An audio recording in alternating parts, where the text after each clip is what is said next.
Hello，大家好，欢迎收看国片儿，我是陈儿。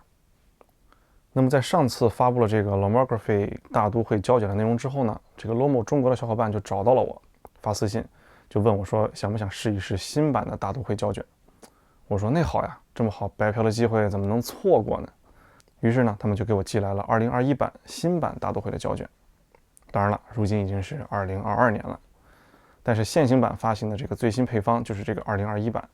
我已经把这个胶卷完成了拍摄，但是本期内容呢，我们并不和大家聊关于大都会的相关内容，而是因为呢，Lomo 的小伙伴不仅仅给我寄来了胶卷，他还问我说有没有对 Lomo 其他的产品感兴趣。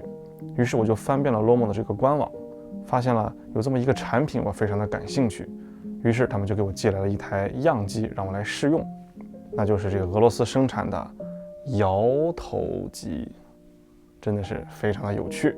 当然了，我手里目前并没有这台机器，因为我试用完成之后呢，就给人家寄回去了。关于这个摇头机呢，我们可以简短的介绍一下它的历史。摇头机的制造商叫做 Brodsky， 太难说了，我就用这个机器人代替一下。那么这个厂商呢，简称叫做 KMZ， 中文也有翻译叫做红山机械厂。那么它所生产的最著名的、最广为人知的产品，便是泽尼特这个品牌了。在1958年的时候，摇头机推出了它的第一款产品 FT2， 之后1967年推出了以地平线命名的首台相机，使用了24×58毫米的画幅尺寸，以及一颗28毫米光圈2.8的定焦镜头，快门速度采用了30分之一秒、60分之一秒和125分之一秒。这台机器一直生产到了1973年。1989年推出了地平线202相机，快门速度增加到了8个档位。后来在2006年推出了一个简化版本，仅有2分之一秒和60分之一秒2个快门速度，叫做 Horizon Compact。2003年推出了地平线203后，更名为 S3 Pro。后来还有一台快门速度更快的 U500 版本。2005年 KMZ 和 Lomography 达成合作，将 U500 以及202的简化版本重新包装生产，取名为 Horizon Perfect，以及沿用之前的 Horizon Compact。 于是两款拥有奇怪拼写的机器在 Lomo 的重新包装之下推向市场。我感觉啊，它俩的拼写其实就是 Perfect 和 Compact， 而这就是如今在 Lomography 官网上我们所能找到的两款摇头机。那么这摇头机的构造呢，也是十分的有意思。当按下快门的时候，携带镜头的这个鼓从左向右旋转，在相机内部呢，通过滚筒背面的小缝隙，可以将光线投射到胶片上。那么镜头的焦点呢，固定在无线源上。其实呢，我一直对宽幅非常的感兴趣，但是这 X Pan 的价格呀，我也就不必多说了。所以突然间发现这个摇头机也可以拍摄真正的宽幅画面，我还是非常兴奋的。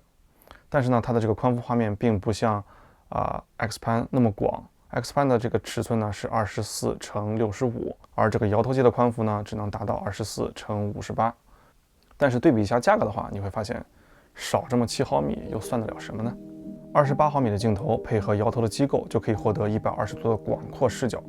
当然了，我其实之前对这个机器呢并不是特别的放心，所以说在使用胶卷的时候，我都选择的是过期卷。我放了一卷这个过期的 T-Max 100，以及一个非常独特的过期的叫 Euro 的胶卷。这个胶卷其实在2003年的时候就已经过期了。据说呢，它和之前的这个富兰尼用的是同一种工艺。我的朋友呢也是有幸得到了保存状态十分不错的过期胶卷。那么大家有兴趣的话呢，可以搜索一下模拟星球去了解一下这一款过期胶卷。那之后呢，我就带着这台机器出去大冒险了。那底片看好了，今天呢我们就来到了青岛的老城区，用这台这个摇头机拍一点老城区的画面。那么这台机器呢，它很有意思的几点呢，可以给大家展示一下。那么这个黄色的圈呢，就是快门。那么在这个回偏的这个旋钮的下方，一个白点，一个黄点。那么这个呢，就是它的2档快门速度。白点的话呢是60分之一秒，黄点的话呢是2分之一秒。那么这个呢，就是我的过偏旋钮。在过偏旋钮下方有这么一个数字的盘，那么这个盘呢，就是它的计数器。那么在每次旋转的时候，计数器就可以进行一个计数的操作。每次换完胶卷之后呢，你可以手动的对它进行一个调整。整个机器呢都是一个塑料的一个结构，然后在上方呢就有这个非常宽大的这个弧线的这个取景器，非常的宽阔。用肉眼看的话呢是非常爽的。上完底片之后，如果我要想给这个机器上弦的话，我是拨动上面这个小的卡榫。就可以对机器呢进行一个上弦的操作。在我拨动的时候，你就可以看到里面这颗镜头是一颗带有镀膜的一个228f8的一颗广角镜头。那么它的视角呢，就像这个标识所标注的，有120度，所以说它的摇头就会让这个画面变得更加的广阔。那这里呢，也是有一个绿绿的 logo， 比较诡异啊。那我想完成上弦的话，就是从这一头拨到头，这样就卡住了。此时如果我按下这个按键的话，它就会对这张底片进行一个拍摄。那么这台机器呢，它的快门速度只有2档，分别是60分之一秒和2分之一秒。但它的光圈呢都是恒定不变的，都是 f8，所以说你只能根据现场的光线进行这样2档的调整。那么在这一点上呢，我就不得不说它可能就不是特别的方便了，因为即使在晴天的话，其实 f8 和60分之一秒还是容易产生一个比较过曝的一个现象。那么这台机器呢，之前我已经拍摄了一卷黑白，但是现在呢还没有洗出来，所以我到目前为止还是不知道这台机拍摄出来是个什么样子。那么今天呢，就是放的那一卷 Euro 那个2003年过期的彩色负片。那么我是觉得呢，本身这个机器就是一种偏这种玩票性质的这么一个产品嘛，所以说没有必要用特别好的胶卷。那么那个胶卷，它的颜色之前用一台这个尼康的傻瓜机去拍摄的时候，我觉得还非常的不错。那么配合这样一台机器，我也不确定这个镜头的素质怎么样，但是我觉得可能会有一些意想不到的事情会发生。那么我们就拿着这台机器开始进行我们今天的拍摄了。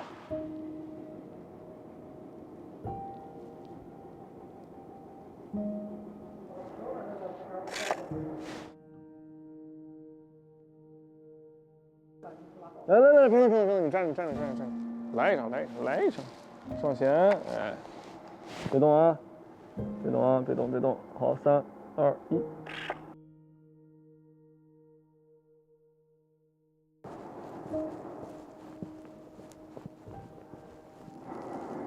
那现在呢，我就再拍一张，还是同样的上弦，然后呢，拍摄。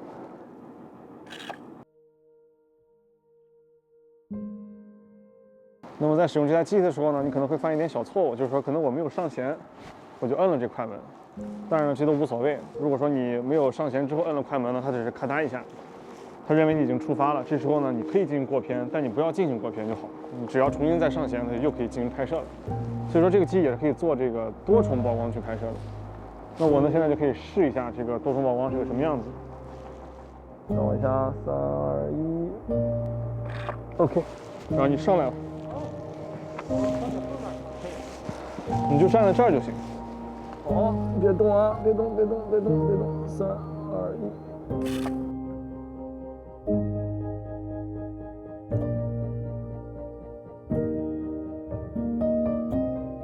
我刚才过片了。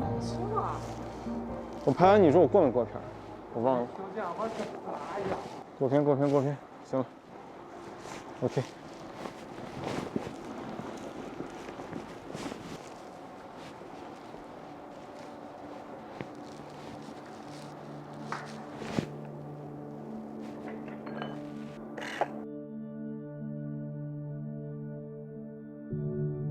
哎，又忘那个了。哎，你出来把你拍了也挺好。你出来呗，你出来，你拿着你机，你站在那儿，挺好的。那我拍了啊，3、2、1。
那么这个机器呢，我还剩下那么几张，我要把它拍摄完成。那么它呢，夜景嘛，是吧？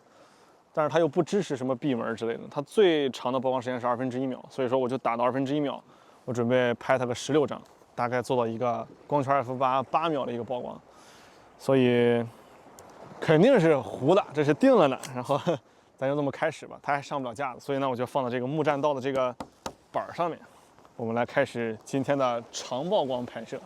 但是我现在手是这样，看我这个抖抖的手，我操！我要拍16张，所以上弦，然后拍摄，大家可以听到非常好听的声音。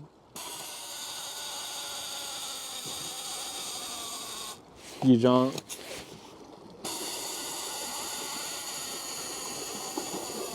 两，这是最后一张。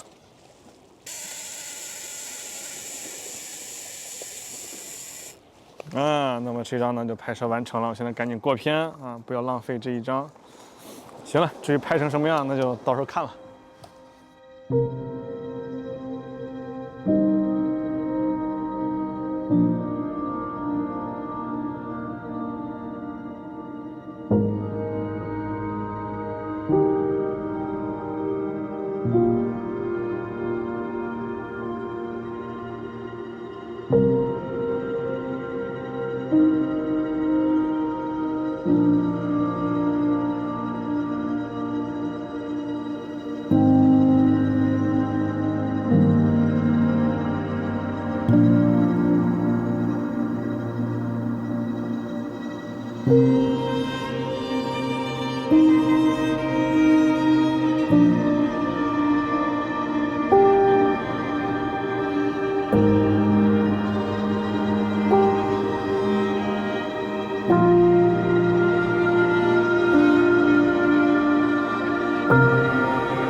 那样片看完了，我不得不说啊，这个机器的镜头真的是太令人感到惊喜了。这颗28毫米的镜头素质真的是一点都不差。放大之后呢，我们可以看到非常丰富的画面细节。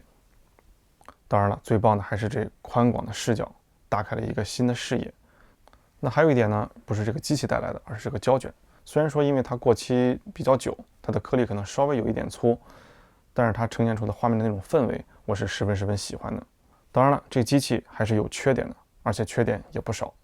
这台 Horizon Compact 缺点很明显，快门速度和光圈呢都比较固定，导致无法获得完美的曝光。对于使用场景的光线有着比较高的要求。就像我的那一卷黑白呢，它的感光度只有100，那么在拍摄的时候我就已经预感到了很多场景可能是一个欠曝的状态。好在这模拟星球的吴老师啊，凭借多年的经验，一顿操作，最后才获得了非常不错的一个画面的密度。这台机器的第2档曝光呢，仅有1/2秒，也就证明了它很难手持去进行拍摄。但是当我想上三脚架的时候，它又没有这个螺丝孔，也就无法放到脚架上去拍摄了。Horizon 后期的机型在机器的顶部都安装了水平炮，方便进行水平校正。这一点呢，对我来说我觉得是非常实用的，因为摇头机如果俯仰较大的话，画面就会非常的夸张，就有一种这个 GoPro 的感觉。但是如果你合理利用，就可以用它拍出非常有张力的画面。可是如果你想拍摄横平竖直的画面，尽量减小这种畸变的话，那么水平炮就是一个很好的工具了。但是在这台简化版的摇头机上，它并不存在。还有一点呢，就是这台机器的这个快门声音啊，真的非常的难听。当你摁下快门的时候，这个旋转的快门组件就会发出这种啸叫声，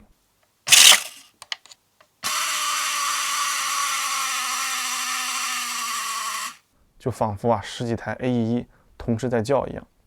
还有一点呢，就是由于这种非常复杂的卷片方式，导致这个底片的边缘呢并不是十分的贴合，在成片当中呢，我们会发现它的边缘会有这种虚焦的情况出现。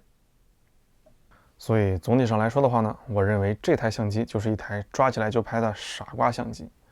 那对于它的售价呢，我就觉得这台机器可能它的性价比并不是十分的高。如果你真的对摇头机感兴趣的话，可以蹲一蹲闲鱼，或者到eBay上去看一看这个原版的相机。那么在价格上可能是一个更好的选择。所以呢，我选择了eBay，购买了来自俄罗斯的一台 S3 Pro 原版的这个摇头相机。只可惜啊，现在这个俄乌关系比较紧张，它的物流信息就一直没有更新。那在这里呢，我也是希望，如果当我收到产品的那一天，这场争端、这场冲突能够早点结束。那本期节目就到这里，我们下期再见。